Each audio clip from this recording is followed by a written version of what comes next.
Welcome to another exciting episode of Lifting the Soul Ministries podcast. Today we're going to be talking about the shit test.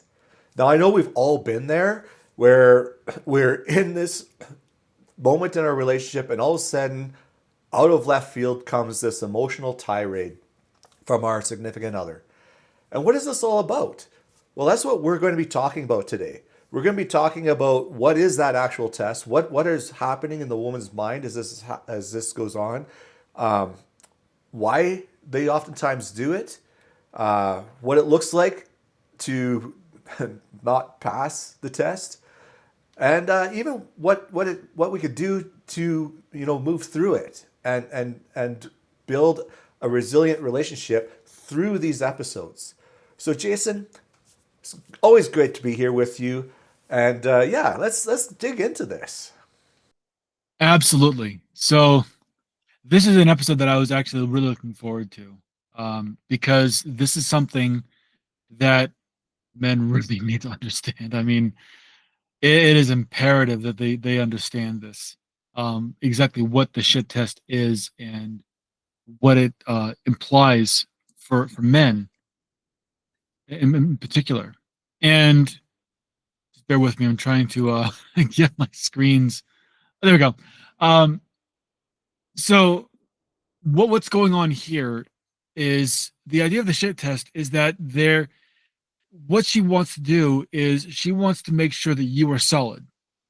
And you know how the whole proverbial the tire kicker idea where you test something's structure by rattling it, by disturbing it, shaking it, kicking it, doing anything that's going to test whether it is testing its integrity, its solidness, its ability to be whole and remain whole under pressure.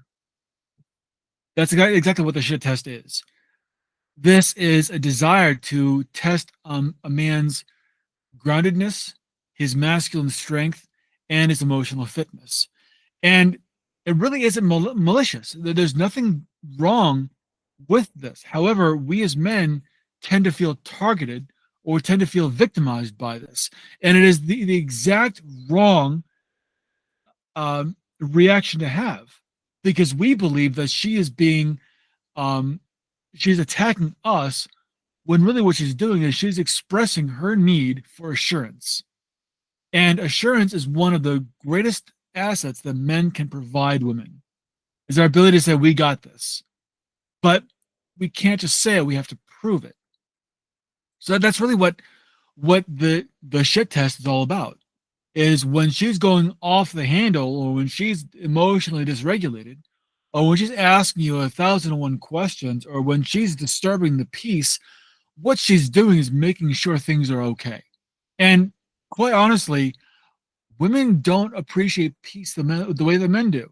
They don't. In fact, to them, peace and the just, lull of everything being okay is not suitable to the female brain. And there have been many psychological studies that have proven this, that women crave a little bit of conflict because that conflict lets them know that things are alive. Women are very emotionally dynamic, men are physically dynamic. And so when you have an emotionally dynamic person who needs to be a shit disturber, really just needing to spice things up a little bit. Basically, what's going on with her. She's saying, how can I actually inject a little bit of emotional flavor in this? Because things are feeling a little bit too calm. And that calmness is unsettling. And that unsettling makes me feel like things are unsafe. It's not that she doesn't trust you. She probably trusts you implicitly. But that sense of everything being okay is not okay with her. So she has to employ these shit tests. One, to ensure that we are fit for the job of being her mate and being the provider that we claim that we are. And two, that she's able to get the satisfaction of being able to dust things up, kind of um, put some just some emotional chaos into the mix a little bit. And we have to be okay with that.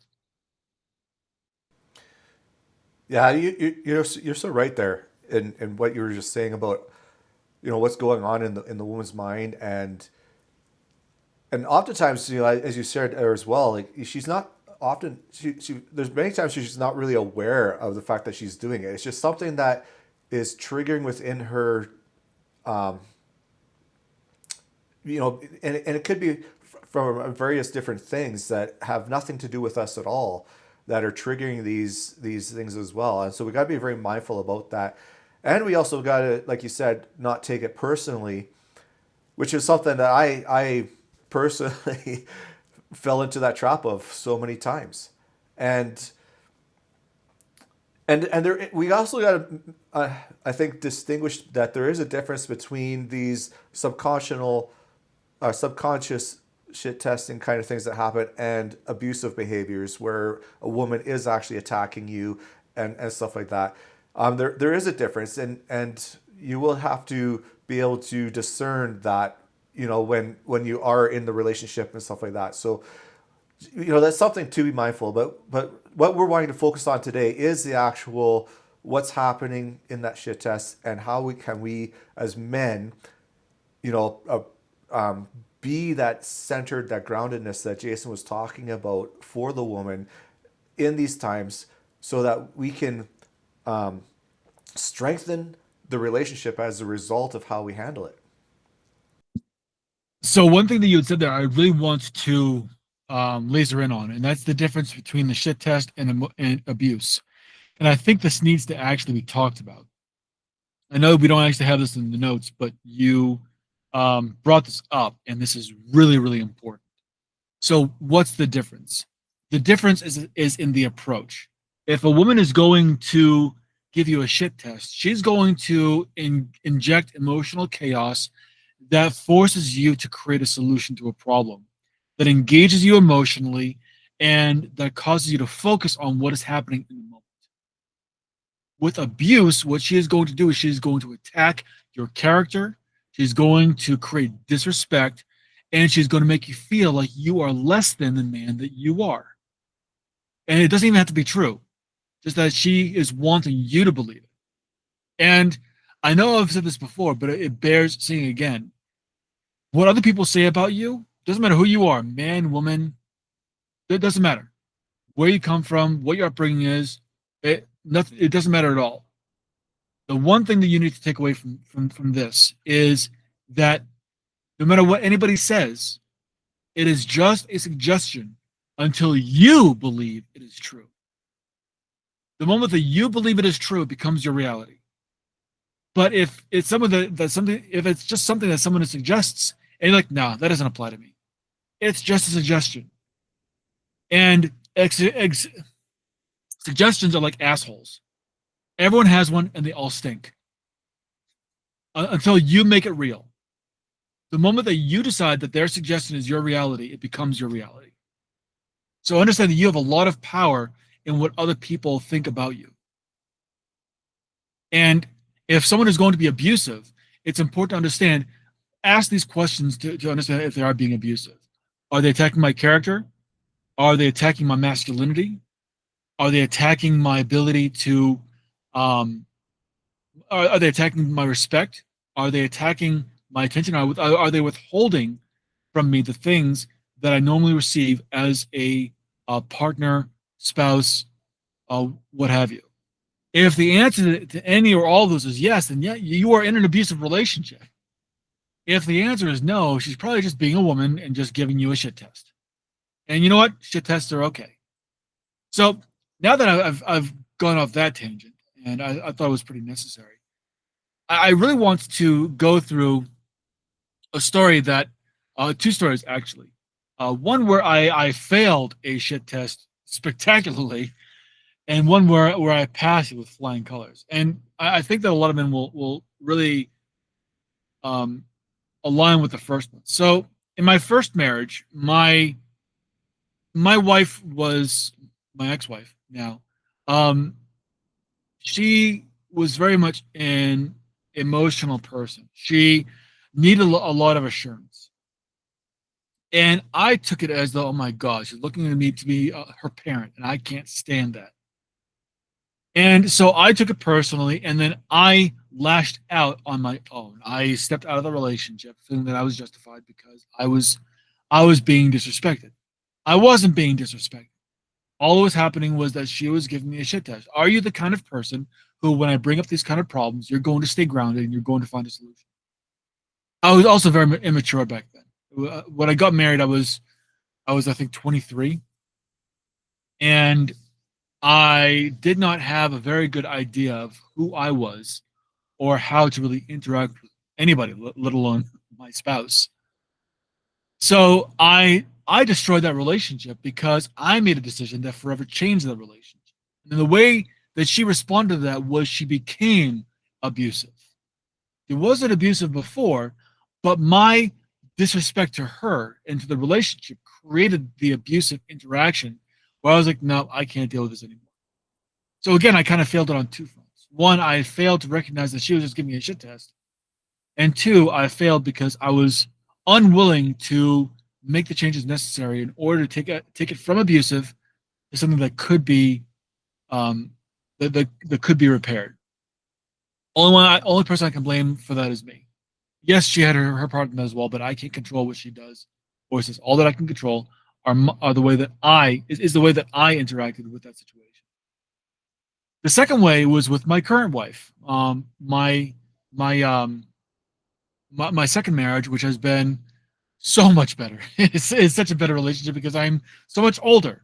I was 23 then. I'm 45 now. I've been married for coming up on 8 years actually. I can't believe 8 years already.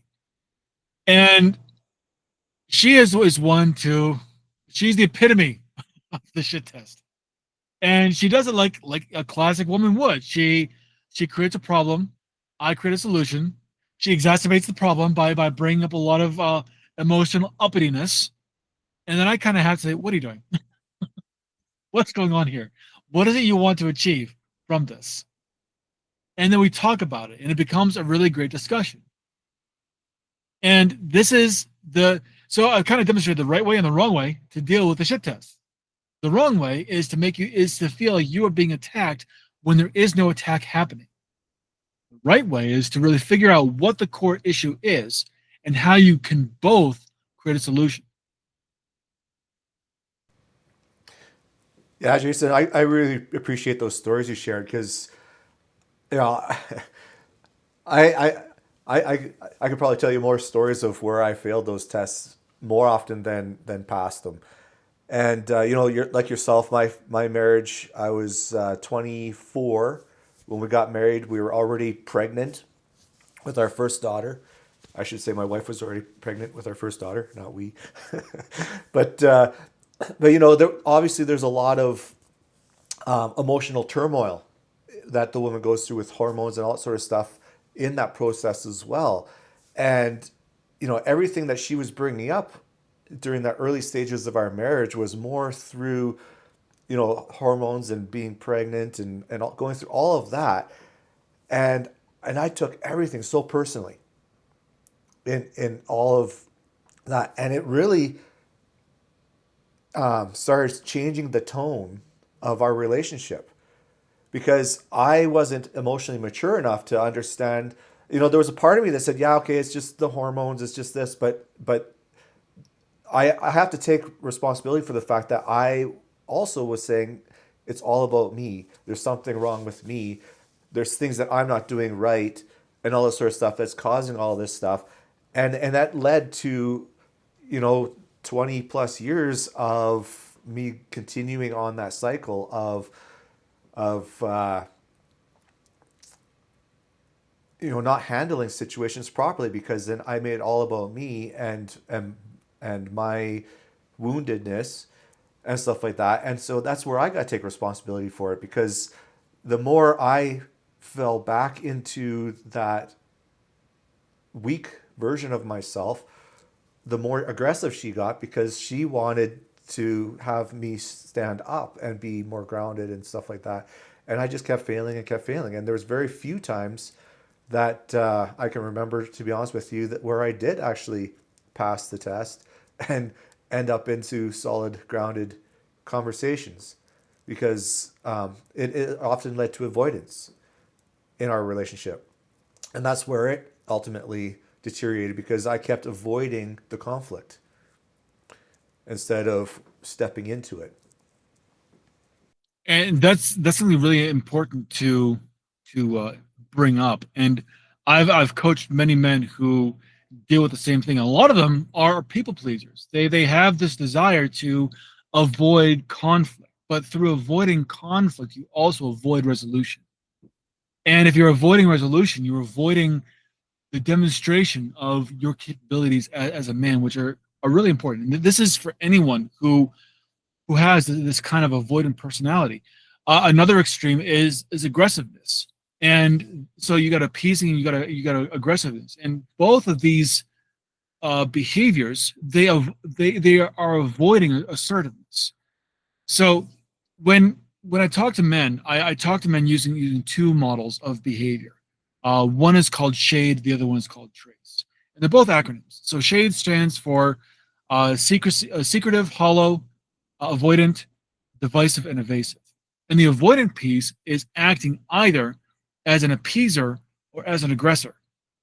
And in either case, what you're doing is avoiding assertiveness, which is the A in TRACE. So you've got transparency, relatability, assertiveness, compassion, and empowerment. And when you are not being transparent, when you're being secretive, then you are withholding information that allows you to be relatable. So the relationships become hollow. Think of like a hollow log where there's no center, there's no real depth to that relationship. If you're avoiding assertiveness, you're either acting either in an appeasing or an aggressive way. And if you're not being compassionate, then you're being divisive. You're creating an us versus them, or me versus them, or a me outside of them kind of mentality, where there is someone that has to lose in order for you to win, and vice versa. And then if you're not being empowered or you're not providing empowerment, then you are being evasive. You are evading responsibility and accountability.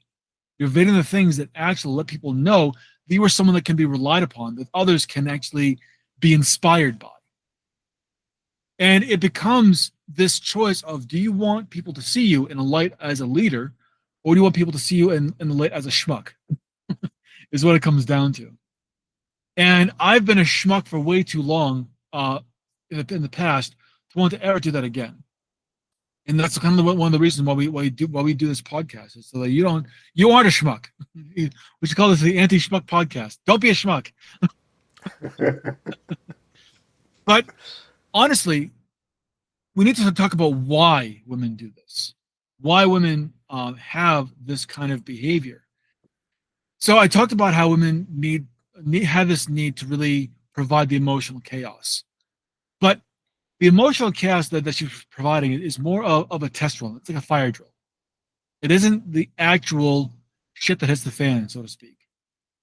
This is more of just an idea of, okay, so stuff is happening. So what do we do when this happens? Just in case the worst comes to pass. So what are some things that can really happen? Complete financial disaster, loss of property, loss of life, loss of freedom, or loss of some kind of thing that you depend on. This is real chaos. Talk about things that affect the livelihood or the survival of people. And these are major things that happen that a person needs to consider. You can't avoid this, because the one thing that we can count on is that chaos is going to be part of our life. And I know that this is kind of taking a little bit of a dark turn, but when you talk about a shit test, this is a fire drill for the things that can happen that are dark. You have to be willing to at least accept the fact that they could happen. A person who believes that this will never happen to me and doesn't prepare for it is priming themselves for disaster. And so what she's doing is she's really making sure that you have a plan in place, or that you are set to where you can actually deal with something that happens. If your house catches on fire and burns down, how are you going to make sure people get to safety? If you realize, and again, these are God forbid situations, but these are things that have happened. If you have a child that, God forbid, that gets kidnapped or is injured, how are you going to handle the situation? What is your plan? If you lose your job and your family is in financial emergency, how are you going to deal with this? These are questions that in the back of women's minds are coming up, and they need to come out, and they come out through this shit test. They come out through this, okay, so we have this situation, go. And it's kind of like now you have to deal with this in the moment. All right, well, this is unexpected. I don't know how to deal with this. We haven't even talked about this. What the hell are you doing? But that's the point. Because these things that happen without notice. They take you off your center. They are traumatizing because you have not prepared for them. Stress through preparation is stress inoculation. And if you can inoculate yourself from stress, you have a better way of thinking through situations that happen. The military covers this in depth. When I was going through military training, the one thing that they stressed was stress inoculation.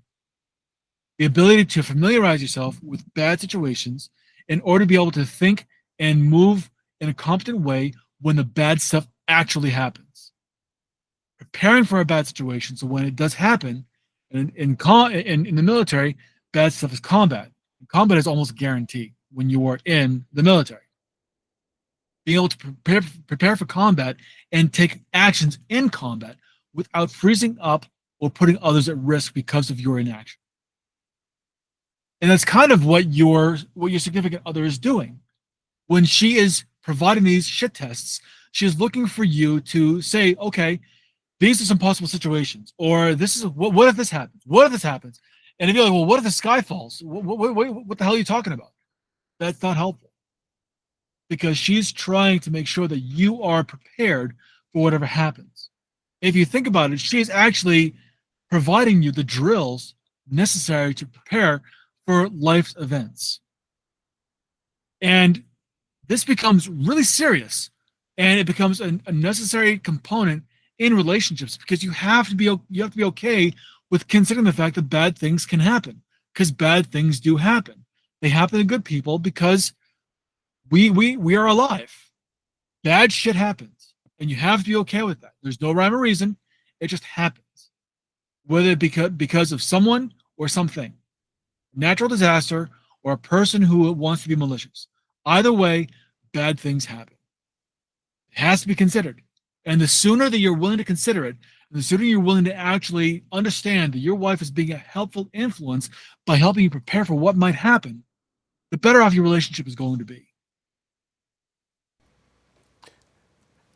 That's a great way to really look at this situation. And it really is a way to open up the door for that communication that she is desiring in these situations. And for us as a man to be able to hold that space, to be centered and grounded, and and help direct the conversation in a helpful and meaningful way really sets her at ease in this situation as well.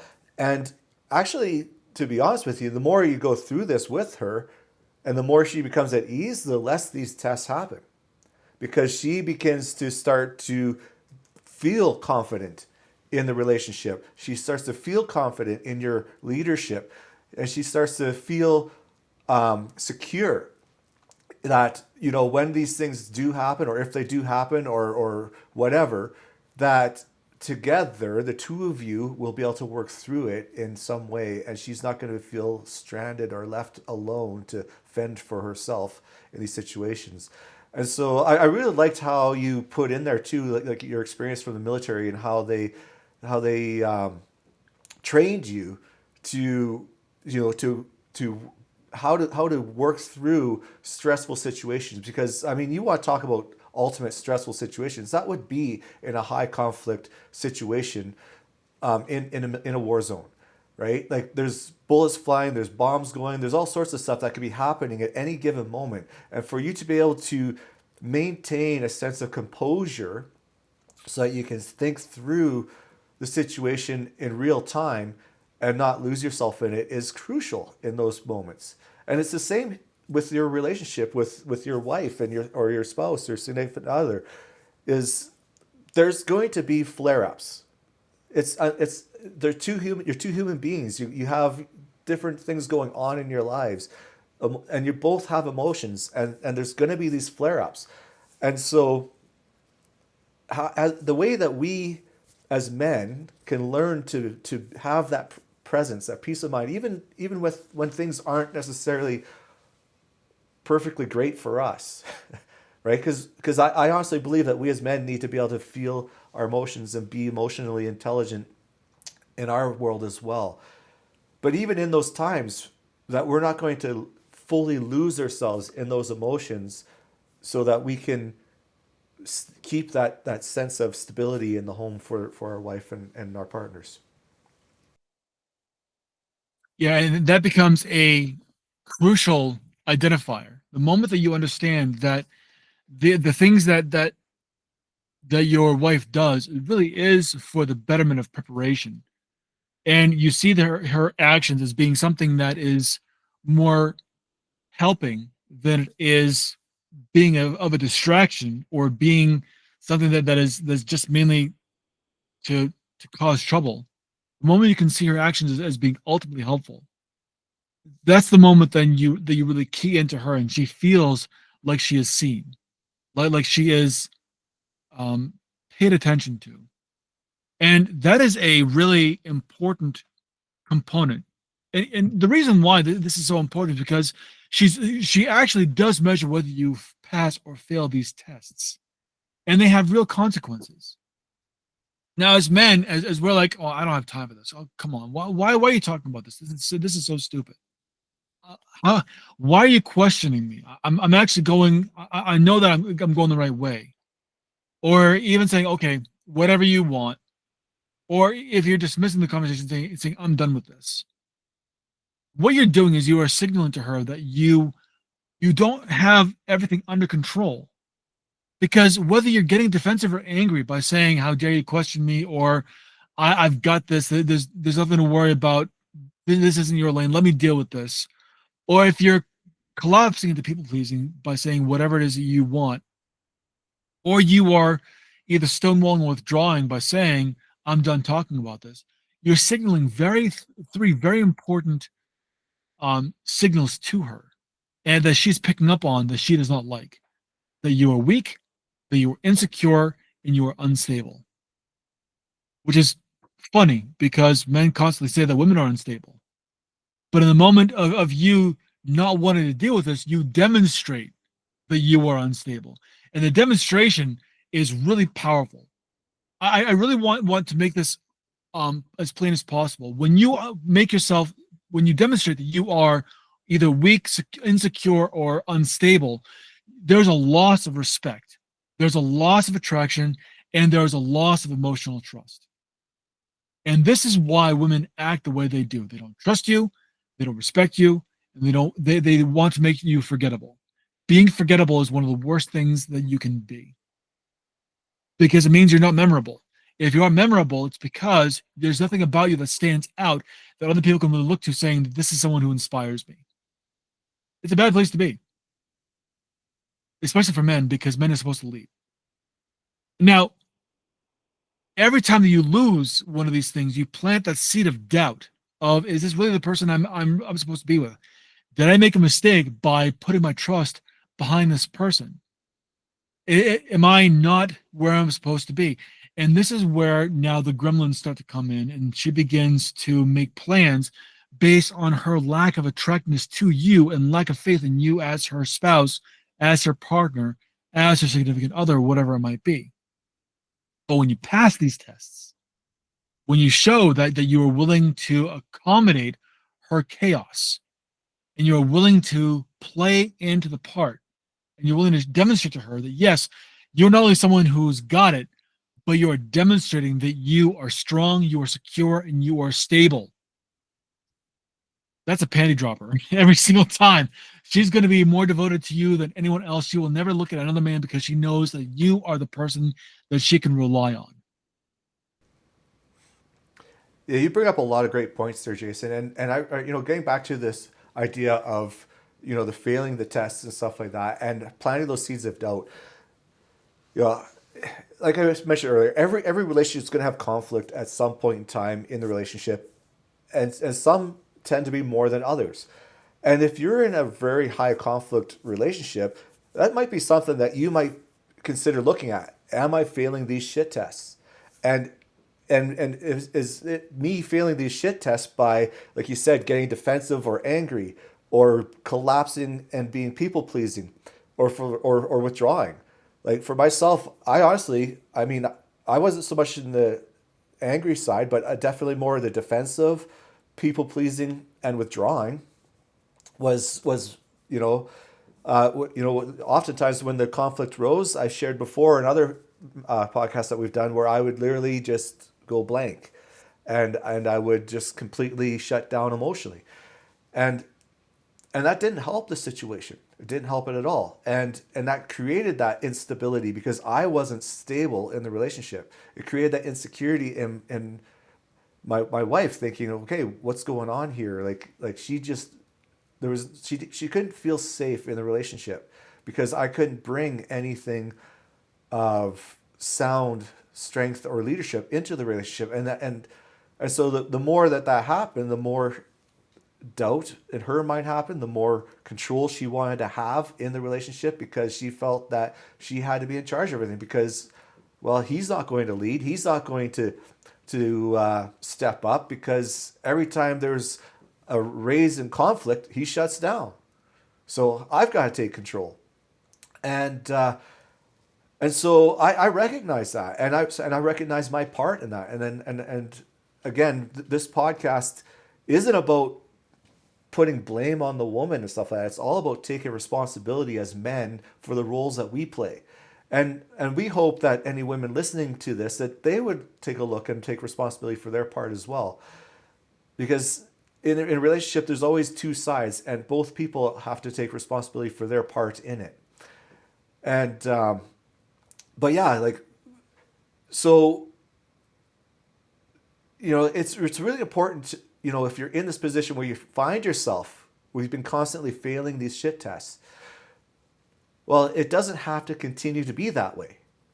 That's the great thing about why Jason and I are doing these things, is because we also want to show you that there is a way that you can move past that, you can change, you can grow, and you can actually start to build the strength to step into the relationship in a more strong way, in a more leadership role, to be more grounded, and to start now passing these tests to rebuild and rekindle something within that relationship.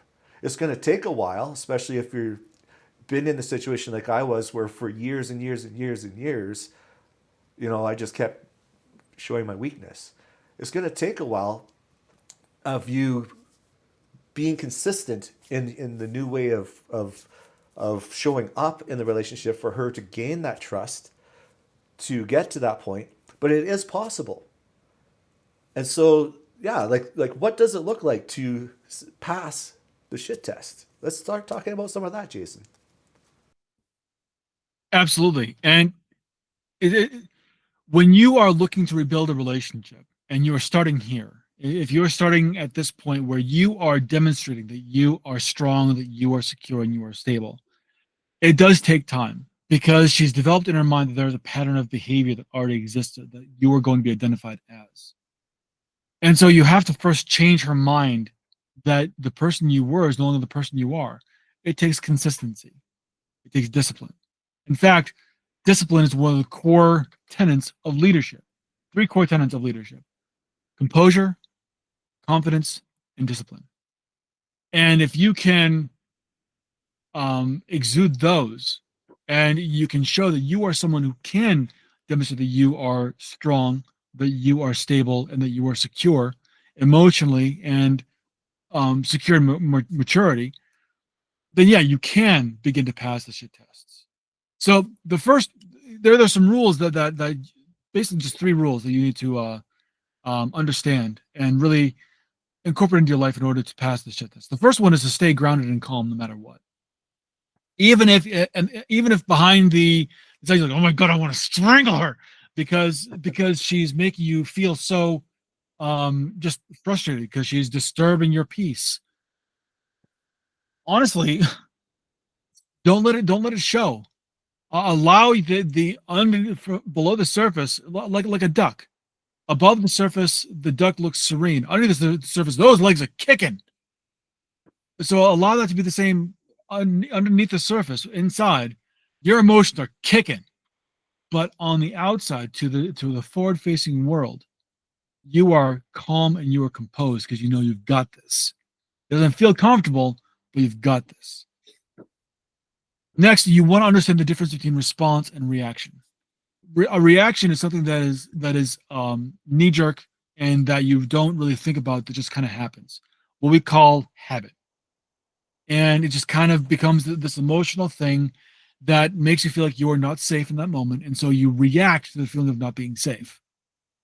But there is this when you can understand how to pause, how to create what Viktor Frankl, a renowned psychologist and psychiatrist who survived the Holocaust, said, creating a space between impulse and response, or impulse and action. And within that space lies your ability to decide on what you want to do. By giving yourself a chance to decide what you're going to do, you then begin to respond.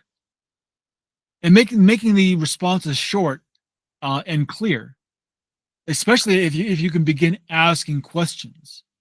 If you can turn your conversation into more of a question and answer, get more information from her about what she needs from you, what she needs to understand, what she's really looking for in this moment.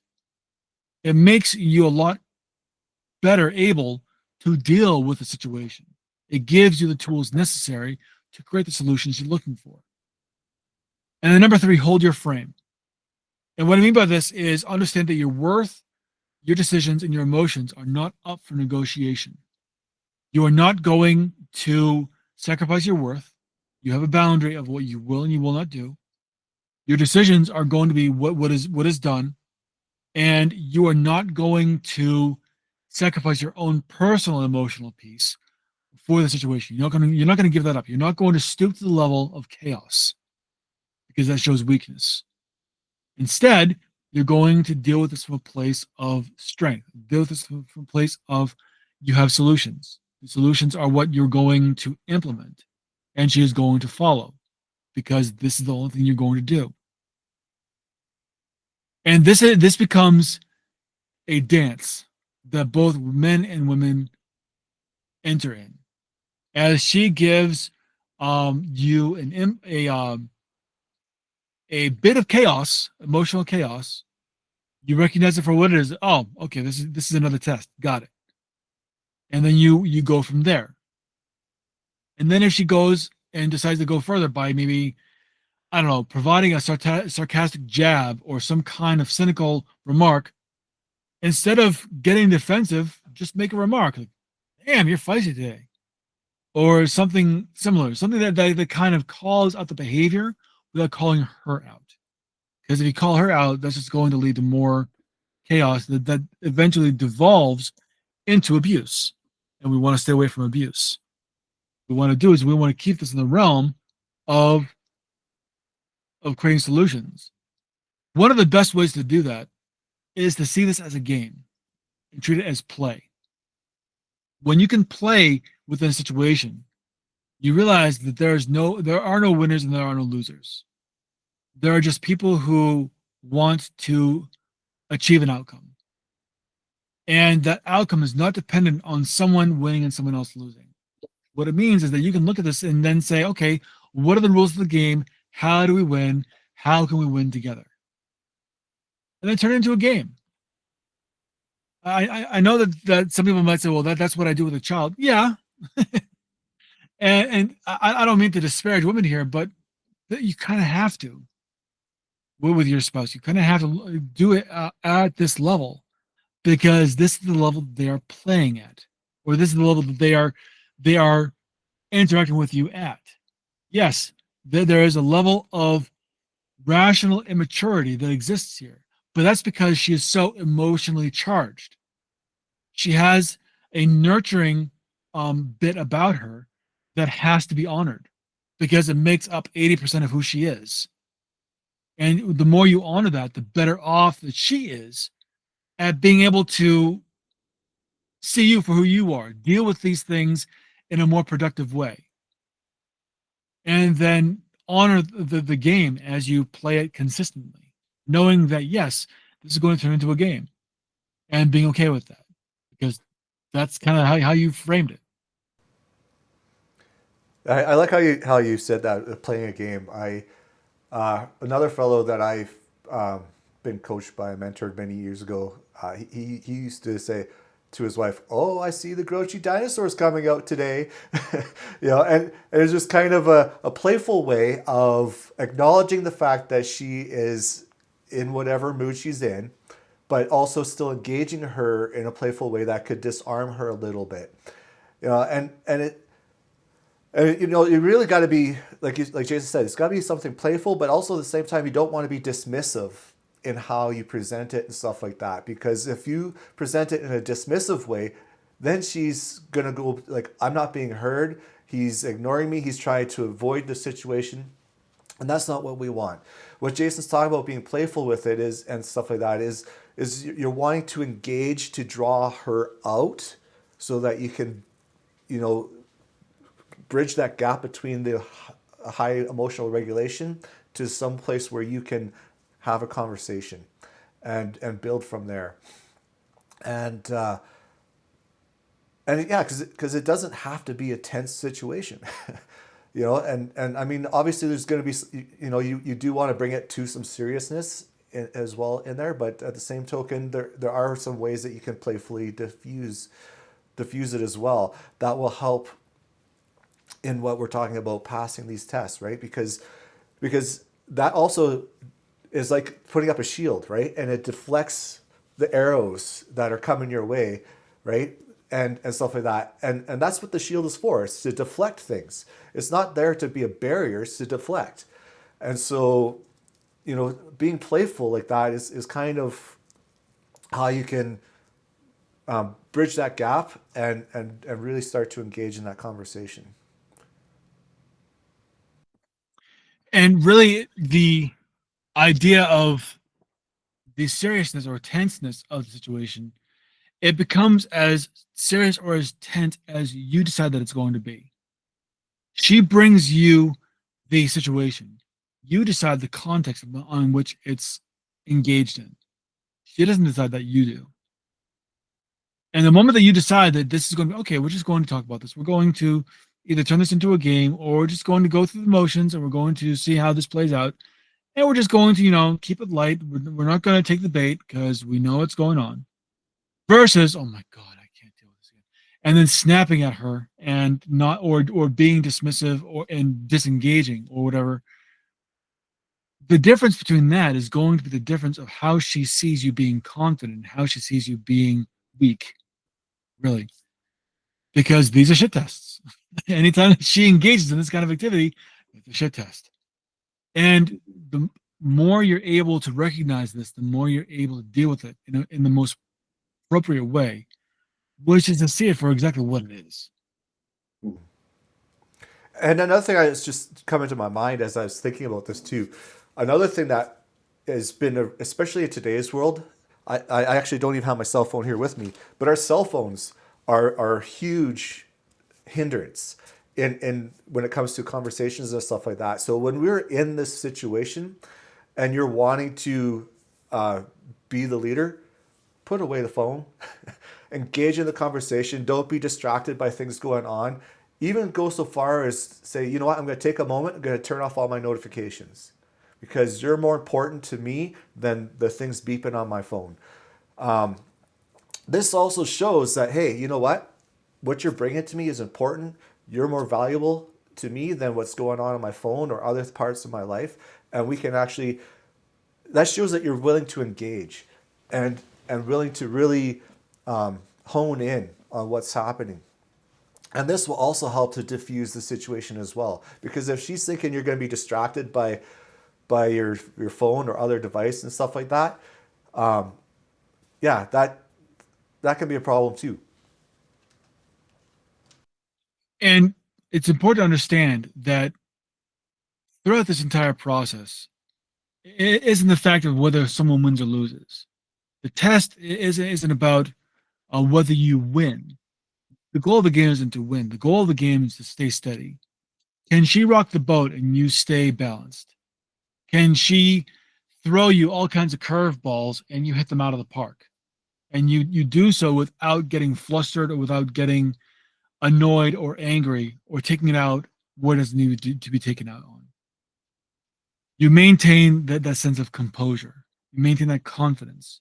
You maintain that discipline of doing what you've always done because it's what you've always done and what you will continue to do. You act like a leader. That is what she is testing. Are you still going to be a leader? Huh?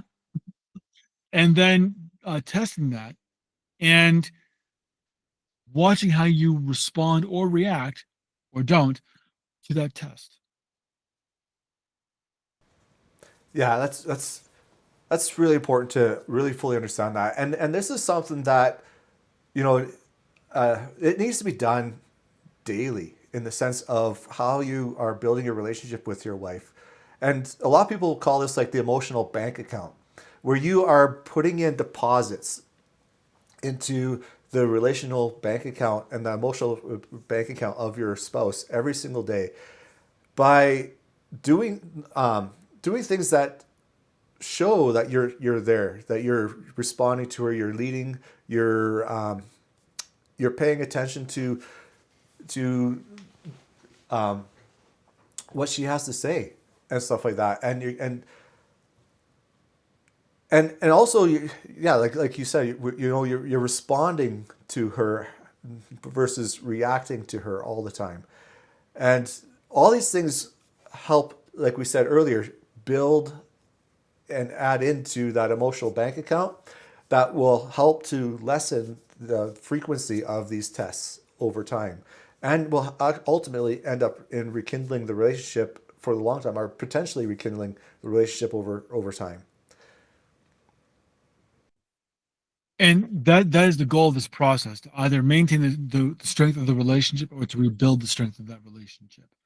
You have more power in the relationship than you realize. You do set the tone. And she is going to respond to the tone that you set. If the tone is one of weakness, dismissiveness, or instability, she's going to respond to that. If the tone is one of strength, of stability, and of consistency, she's going to respond to that too. You are the one who sets the tone of the relationship. You are the one that decides how she interacts with you. You are the one who decides how well this relationship works, depending on how well you lead that relationship. You as men have more power in the relationship than you realize. Women are the gatekeepers of sex and childbirth. Men are the gatekeepers of relationships and marriage. And in that division of responsibilities comes the capacity to create something amazing or to create a defensive failure. So the way that you keep things from turning to a dumpster fire of regret, the best thing that you can do is really create some emotional fitness habits. And the first thing you can do, well, you want to practice these every day. Understanding that you're going to receive annoyances. First of all, understand that it's going to happen. It is a guarantee. You're going to get annoyed. You're going to receive chaos. Things are going to be unstable. It's going to happen. It is a guarantee. So it's not if it happens, it's when. It's all about that it is going to happen, and knowing that when it happens, you have certain habits down. So make sure that you are okay with them and you aren't reacting to the annoyances that get brought to you, either by your children, by your spouse, by your parents, by your friends, whatever. Practice this everywhere, even in your job. When you get news that you don't like, it's like, oh my God, why now? It's more like, okay, so how are we going to deal with this? Practice leadership in every area of your life. Next is make sure that you have the ability to create small instances of calm in confrontation. You want to build this small, build this gradually, I mean. So as you receive confrontation and you put yourself in positions where you're forced to have confrontation, and then notice how you responded to that. and then have a journal. Okay, well, I did this today. All right, well, what can I improve on? Understanding how you can build and improve on your calm during confrontation. Correct the errors that you make. Take responsibility for your actions and for your decisions and the way that you interact with others.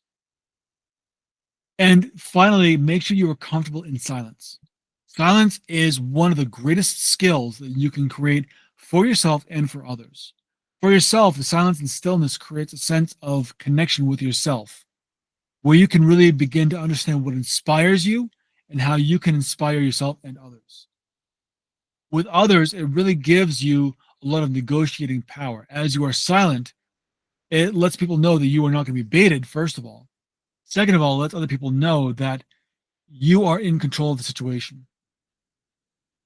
And it's not the silence of dismissiveness, it's the silence of a captive audience in a situation where you're just silent, maintaining eye contact, maintaining a positive posture, and being able to be in the situation and be silent for 10, 20, 30 seconds. We'll have to go beyond that because people don't like it, especially women don't like silence. There's this meme that goes around. I've seen a lot where the one thing men can do, women can't, and they have basically men and women together. It's like, all right, go, and men are just still, and we're like, okay, so when do we start? All right, so what are we doing? What's going on? How are we gonna do this? When do we start? What are we doing? How do I know that I won? Why aren't you doing anything? And then it's like you can see the progression of her getting more and more emotionally charged through your silence.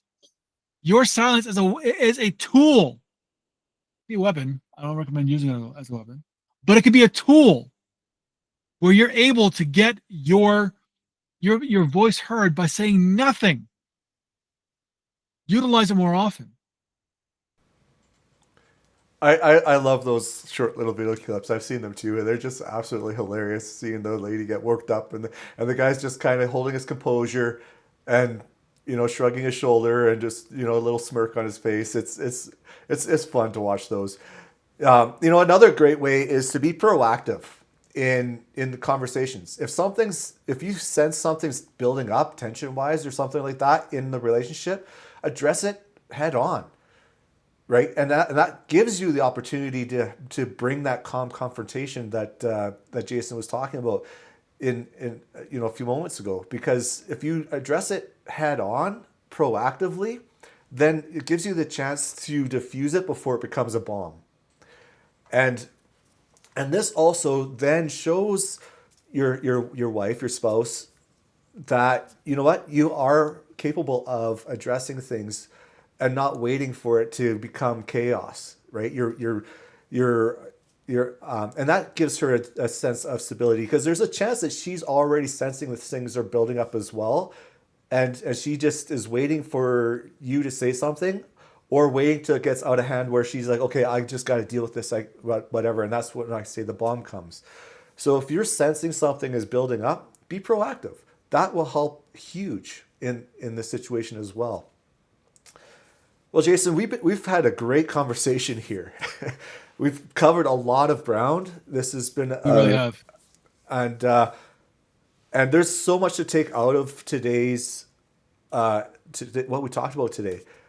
And I really want to encourage everybody who has been watching our shows, been paying attention to us, um, you know, share these with those who need to hear this message. Like, subscribe to our channel. Um, we got we're on all pretty much all the major social media platforms and stuff like that. Engage with us, talk with us. We're here to talk. We're here to hear what you guys need us to talk about. We're open to suggestions about what you guys are going through, so that we can talk about it directly. And we're open to feedback from the women as well, because you know what? There's two parts to the relationship. There's the man and the woman side, and we want to hear from you guys. We want to know what topics are relevant for you guys to hear, and how we can help and support that way. So check us out at liftingthesoulministries.com, and on all the social media platforms under Lifting the Soul Ministries. And yeah, Jason, you have any final words? Yeah. Just one piece of one thing that I want to address, and then a closing encouragement. So the thing that you talked about being proactive, that's a pro tip, and that really is something that gets built over time. And expect to fail more than you succeed until you succeed more than you fail. There's just this moment where you realize that it just flips over, and it leads to just the words of encouragement that every test that you encounter from her is an ability to demonstrate to her and yourself that your strength is more than just an act. It is part of who you are. And as you demonstrate this in every area of your life, it begins to become more prominent to everyone around you, especially those that matter to you most. Great, great, great, great way to end the show. All right, everybody. Until next time, much love. Take care.